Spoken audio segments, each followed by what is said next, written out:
Good morning student. Hindi साहित्य अध्ययन केंद्र में आपका स्वागत है।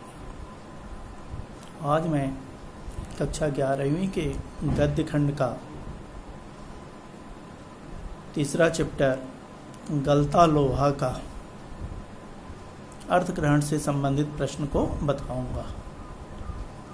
आज हम लोग अर्थग्रहण संबंधी प्रश्नोत्तर से अवगत होंगे और अर्थग्रहण संबंधी प्रश्नोत्तर के लिए सबसे पहले संकेत दिया जाता है। तो आइए देखें वह संकेत कौन सा है। संकेत कहाँ से होता है? आपके पाठ्य पुस्तक से ही होता है संकेत। जैसे बार बार ये पूछा जाता है, इम्पोर्टेंट गद्यांश है। इस बार मास्टर त्रिलोक सिंह ने उसके लाए हुए वेद का उपयोग करने की बजाय जबान की चाबुक लगा दी से लेकर के कहाँ तक गंगाराम के ऑफर को धनराम का ऑफर कहने लगे थे। यह पेज नंबर 59 पर है। पेज नंबर 59 पर जब जाएंगे तो यह आपका गद्यांश मिल जाएगा। और इस गद्यांश पर आधारित प्रश्न कैसे बनते हैं उनसे हम लोग अवगत होंगे। जैसे कहानी तथा उसके लेखक का नाम लिखिए। सबसे पहला प्रश्न किसी भी चैप्टर का, यह हर एक चैप्टर से महत्वपूर्ण प्रश्न होता है कि कहानी तथा उसके लेखक का नाम लिखिए। कहानी का नाम क्या है? गलता लोहा। कहानी का नाम है गलता लोहा और इसके लेखक का नाम है शेखर जोशी। बस इतना लिख देंगे, आपका 1 नंबर फिक्स है। दूसरा प्रश्न ये कह रहा है कि जबान की चाबुक का क्या आशय है। बहुत बार ये प्रश्न पूछा जाता है, जबान की चाबुक का क्या आशय है? त्रिलोक सिंह ने जबान की चाबुक क्यों लगाई? तो पहला प्रश्न है ये बन रहा है कि जबान की चाबुक से क्या आशय है। बेटा, जबान की चाबुक का आशय होता है व्यंग वचन। सीधे आप केवल एक शब्द कहिए, अधोलिखित वाक्य में उत्तर दीजिए कि व्यंग वचन। जबान की चाबुक का आशय है क्या? व्यंग्य वचन। दूसरा, मास्टर त्रिलोक सिंह ने जबान की चाबुक क्यों लगाई? तो आपका उत्तर होगा, मास्टर त्रिलोक सिंह धनराम को पढ़ाते पढ़ाते थक गए थे। बार बार पीटने के बाद भी वह 13 का पहाड़ा याद नहीं कर पाया। 13 का पहाड़ा याद न कर सकने के कारण, नहीं सिर्फ इतना भी लिख सकते हैं कि बार बार मास्टर त्रिलोक सिंह के कहने के बाद भी 13 का पहाड़ा न याद करने के कारण मास्टर त्रिलोक सिंह ने क्या धनराम को जबान की चाबुक लगा दी। क्या जबान की चाबुक लगाई कि तेरे दिमाग में तो लोहा भरा है रे, विद्या का ताप कहाँ लगेगा। अगला प्रश्न कि धनराम के पिता ने उसे कौन सी विद्या दी और कैसे? आप जानते हैं कि धनराम के पिता गंगाराम लौह शिल्प करने वाले थे, अर्थात लोहार थे। तो उन्होंने धनराम को लोहार का काम, कौन सा काम सिखाएंगे? जो पैतृक व्यवसाय है उसी व्यवसाय को सिखाएंगे, अर्थात लौह शिल्प का जो व्यवसाय था, लोहारगिरी का जो कार्य था, वह उन्होंने सिखाया। उसे धौकनी फूकने का, सान लगाने का आदि आदि उन्होंने क्या किया? काम को सिखाया। धीरे धीरे उसे हथौड़ा चलाने, घन चलाने आदि के कामों में भी क्या किया? दक्ष कर दिया। अगला प्रश्न इस पर बनेगा कि अध्यापक और लोहार के दंड देने के क्या क्या ढंग थे? अध्यापक और लोहार, लोहार माने किसका? धनराम के पिता के दंड देने के तरीके क्या क्या थे? दंड तो दोनों देते थे। किसको? धनराम को। धनराम को दंड दोनों के द्वारा मिलता था, मास्टर त्रिलोक के द्वारा भी और अपने पिता गंगाराम के द्वारा भी। तो मास्टर त्रिलोक सिंह, अध्यापक त्रिलोक सिंह धनराम को संटी मार करके उसे दंडित करते थे। संटी का मतलब होता है छड़ी, स्टिक मार करके उसको दंडित करते थे। वहीं उसका पिता जो भी हाथ में आ गया, जो कार्य वो करता रहता था, चाहे वो हथौड़ा है, संसी है जो कुछ भी उसके हाथ में रहता था उसी से वह उनके ऊपर प्रहार कर देता था। किसके ऊपर? अपने बेटे के ऊपर। तो दोनों का दंड देने का तरीका अलग अलग था, लेकिन दंड तो दोनों ही देते थे। कौन कौन? दोनों, उसके पिता और मास्टर त्रिलोक। धनराम किस प्रकार कामकाजी बन गया? अगला प्रश्न आपका होगा कि धनराम आखिर किस प्रकार कामकाजी बन गया। आपको पता है कि धनराम लौह शिल्प करने वाले अर्थात लोहार का बेटा था। उसके घर पर धौकनी चलाना, सान लगाना, घन चलाना, हथौड़े चलाना आदि हर एक कार्य किए जाते थे। और यह पढ़ने में बहुत तीव्र बुद्धि वाला नहीं था, मंद बुद्धि का बालक था। इसलिए सब कुछ देखता जाता था और देखने के बाद में यह भी उस कार्य को करने लगा और अपने पिता के स्वर्गवासी होने के बाद उनके ठिये पर आकर के बैठ गया। तो यह है संकेत। दूसरा, इसका एक और बहुत ही महत्वपूर्ण संकेत बनता है। 3 संकेत में लगभग यह पूरा चैप्टर आपका कवर हो जाता है। दूसरा है कि वंशीधर को जैसे रमेश बाबू के रूप में साक्षात भगवान मिल गए हों। उनकी आंखों में पानी छलछलाने लगा। भरे गले से वे केवल इतना ही कह पाए कि बिरादरी का यही सहारा होता है। छुट्टियां शेष होने पर रमेश वापस लौटा तो माँ बाप और अपनी गांव की दुनिया से भी छोड़कर सामा से लेकर के कहा था हाथ बटाने का साधन बन गया तक।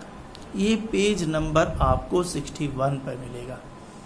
मेन बुक के पेज नंबर 61 पर जाओगे तो वहां देखोगे कि ये दिया हुआ है, वंशीधर को जैसे से लेकर के कहा था साधन बन गया तक। यह संकेत है। अब इस संकेत के आधार पर प्रश्न कैसे बनते हैं? जैसे इसका पहला प्रश्न वही बनेगा, कहानी और उसके लेखक का नाम। इसके पहले वाले गद्यांश में मैंने आपको बता चुका है कि क्या, गलता लोहा और शेखर जोशी। दूसरा प्रश्न है, बंशीधर को रमेश में साक्षात भगवान के दर्शन क्यों हुए? कैसे हुए? कैसे उसने रमेश को अपना साक्षात भगवान मान लिया? उत्तर यह होगा कि बंशीधर तिवारी अपने पुत्र मोहन को पढ़ाना लिखाना चाहते थे, परंतु वे साधनहीन थे। उनके पास साधन की कमी थी। न तो वे अपने बच्चे को 4-5 मील दूर भेज सकते थे और न ही उनकी सामर्थ्य लखनऊ भेजने की थी। तो दोनों ही स्थितियों में वह क्या, साधनहीन थे।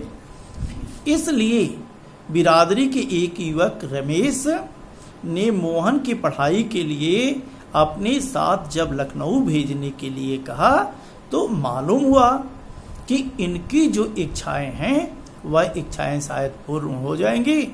इसलिए इन्होंने कहा कि रमेश के रूप में मुझको साक्षात भगवान मिल गया है। ऐसे क्या?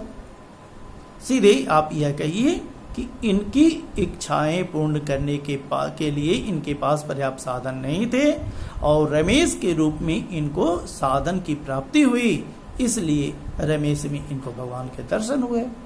अगला प्रश्न बहुत ही इंपॉर्टेंट है। यह भी प्रश्न बनता है कि बिरादरी का यही सहारा होता है। यह कथन कितना सत्य सिद्ध हुआ?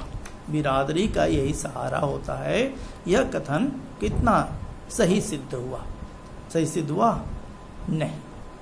आपका उत्तर हुआ कि यह कथन बिल्कुल ही असत्य सिद्ध हुआ, क्योंकि जिस उद्देश्य से बंशीधर अपने बेटे मोहन को लखनऊ भेजे थे वह उनका उद्देश्य पूरा नहीं हो सका, बल्कि मोहन जाकर के वहां घरेलू नौकर बनकर के ही रह गया। वह जो यहाँ पर पढ़ने में कुशाग्र बुद्धि का था, वहां जाकर के घरेलू नौकर बन गया। अर्थात उनकी आशा रूपी लता पल्लवित नहीं हो पाई, पुष्पित नहीं हो पाई। पुनः प्रश्न होगा, कि रमेश कौन था, वह मोहन को किस उद्देश्य से लखनऊ लेकर के गया था। रमेश बंशीधर तिवारी के गांव में रहने वाला एक युवक था। उनके गांव का ही एक युवक था। वह मोहन को पढ़ाने लिखाने की बात कहकर अपने साथ लखनऊ ले गया था, लेकिन मन ही मन शायद उसका उद्देश्य यह था कि यह बालक मुफ्त में नौकर का काम करेगा। घर पर जा करके घर के जितने भी कार्य है उन सभी कामों को यह करेगा, हमें मुफ्त नौकर की प्राप्ति हो जाएगी।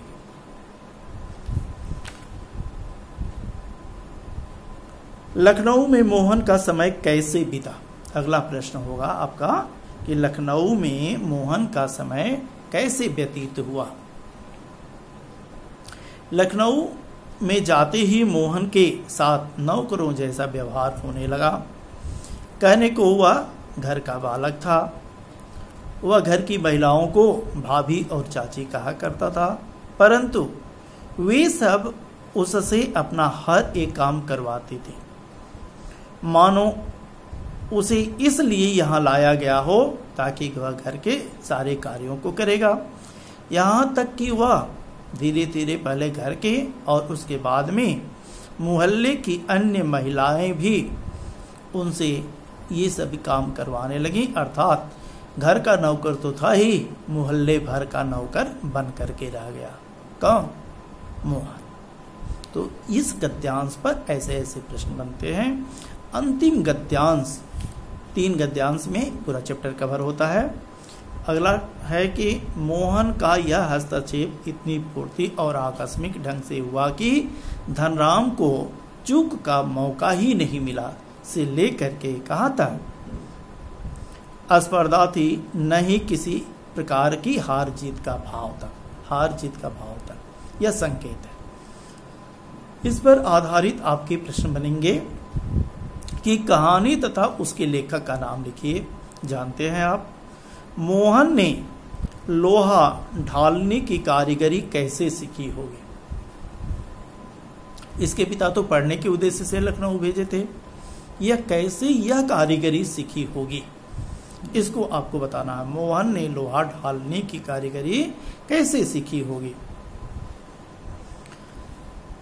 मोहन लोहा ढालने की कारीगरी तकनीकी विद्यालय से सीखी होगी, क्योंकि इसकी शिक्षा किसी विद्यालय में न होकर के बल्कि एक सामान्य तकनीकी स्कूल में दाखिला करा दिया गया था, वहीं से इसने सीखी होगी। यद्यपि उसने धनराम को भी काम करते हुए बारीकी से देखा था, किंतु उतने ही निरीक्षण से ये कुशलता उसमें नहीं आ सकती है। ये जो इसने छड़ को इतना बारीकी से गोलाई कर दिया, गोले में डाल दिया, यह बिना तकनीकी स्कूल के यह संभव नहीं था। तो आप सीधे यह कह सकते हैं कि अभ्यस्त हाथों से सुंदर तरीके से गोल रूप देना यह सिद्ध करता है कि मोहन निश्चित रूप से किसी न किसी तकनीकी स्कूल से शिक्षा प्राप्त किया होगा, जिसके कारण वह इतनी बारीकी से अपने अभ्यस्त हाथों से इस कार्य को कर लिया। अगला प्रश्न है कि धनराम को किस बात पर आश्चर्य हुआ? अगला प्रश्न बनेगा कि धनराम को किस बात पर आश्चर्य हुआ? धनराम को एक साथ 2 बातों पर आश्चर्य हुआ। पहला तो यह कि मोहन ने बिना यह काम सीखे इतनी कुशलता से कैसे कर लिया, अर्थात इतनी कुशलता से जिस कार्य को मैं बार बार करने में असफल हुआ, उस कार्य को यह सफलतापूर्वक कैसे कर लिया। पहले बात, यह आश्चर्य होने का पहला कारण था। तो दूसरा कारण क्या था? यह दूसरा कारण था कि पुरोहित खानदान का युवक, जहाँ की पुरोहित खानदान के लोग पैर तक नहीं रखते हैं, बैठना तक पसंद नहीं करते हैं, वहाँ यह बड़े आराम से आकर के बैठा हुआ है। ऐसा प्रतीत हो रहा है कि इसको घर जाने की कोई चाहत है ही नहीं, घर जाने की कोई इच्छा नहीं है।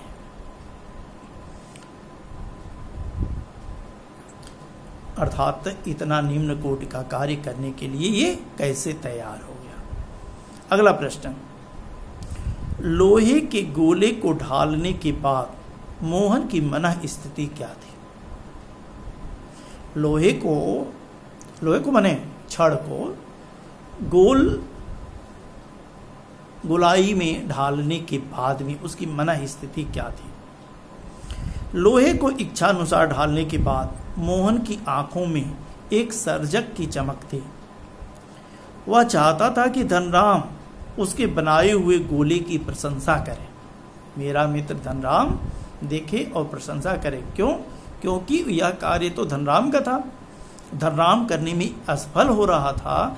जिस कार्य को पुरोहित खानदान का एक लड़का कर दिया तो उसकी तारीफ होनी चाहिए थी। तारीफ के उद्देश्य से वह देख रहा था। वह धनराम से अपनी कार्य कुशलता की स्वीकृति चाहता था कि हाँ मित्र, मैंने इस कार्य को सही तरीके से कर दिया कि नहीं कर दिया। अगला प्रश्न है कि धनराम को मोहन द्वारा लोहा ढालने पर आश्चर्य क्यों हुआ। धनराम लोहार जाति से था और मोहन पुरोहित खानदान से था। समाज में लोहार के काम को नीचा माना जाता है। पुरोहित खानदान को, पुरोहित के जो खानदान के लोग हैं अर्थात पुरोहिताई का जो कार्य है उसको उच्चा माना जाता है।